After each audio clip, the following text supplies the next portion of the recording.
Hi St Clements, I thought I'd share a story with you. This story is called It's a Bear's Life by Anna Wilson and Suzanne Diederen.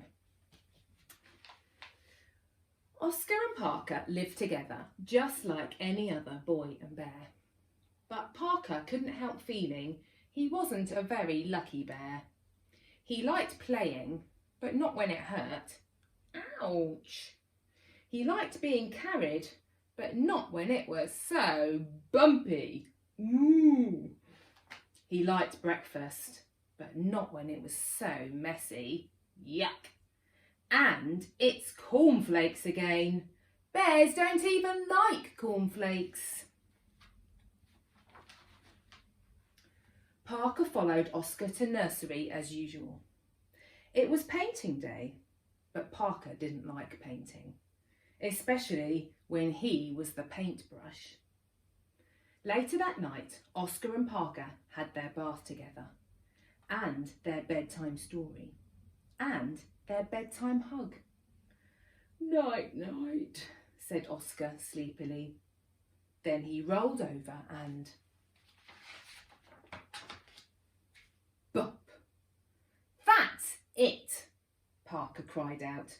"I need a break from bumps and bruises."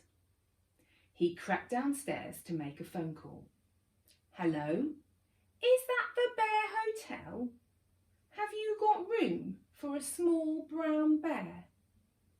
He packed his bag as quietly as he could and found a pen to write a note.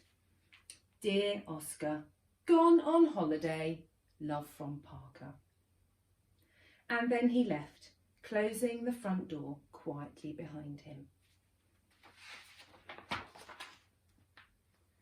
Parker got to the station just in time. "Move along now, move along," the guard was shouting. "All aboard the Midnight Growler for the Bear Hotel."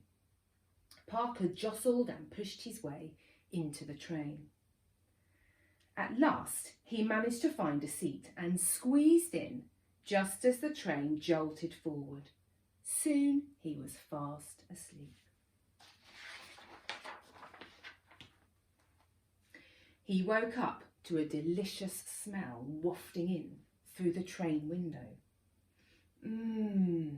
Honey, pancakes and honey.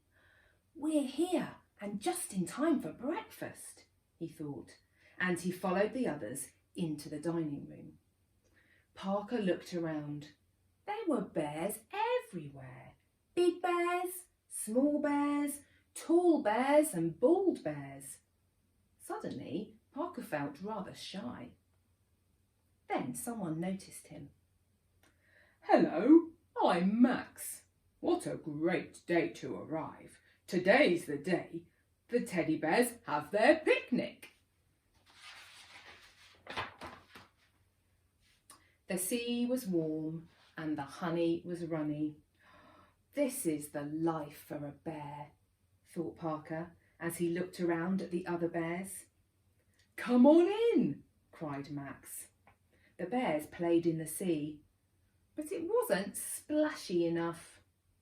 They gave each other piggyback rides, but it wasn't bumpy enough. They played ball, but it wasn't bouncy enough. After their games, the bears sat on the sand chatting. Parker asked them why they had come to the Bear Hotel.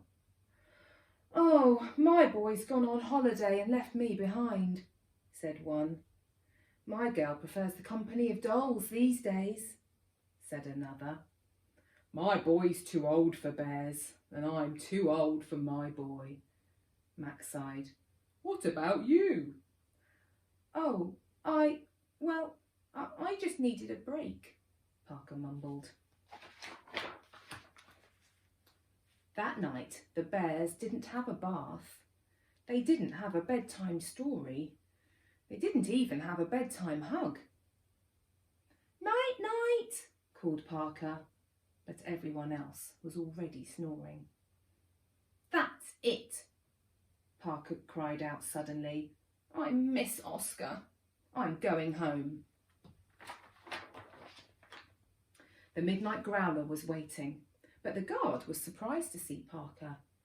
"Going back already, Teddy? All right, all aboard." Parker climbed onto the train. No jostling or pushing this time, no squeezing or squashing. Parker stretched out, smiled, and was soon snoring.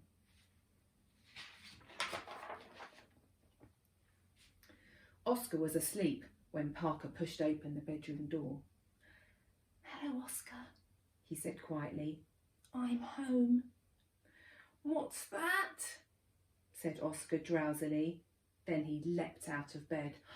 "Parker!" he shouted, hugging him tightly. "I've missed you so much. I had no one to play with, no one to paint with, and oh, don't go away without me again." Oscar and Parker lived together just like any other boy and bear. But now Parker couldn't help thinking, he's a pretty lucky bear. Whee!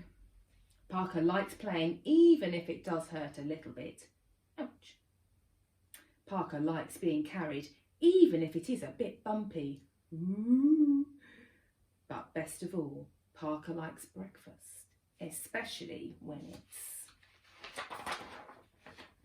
honey, pancakes and honey. Now this is the life for a bear. The end.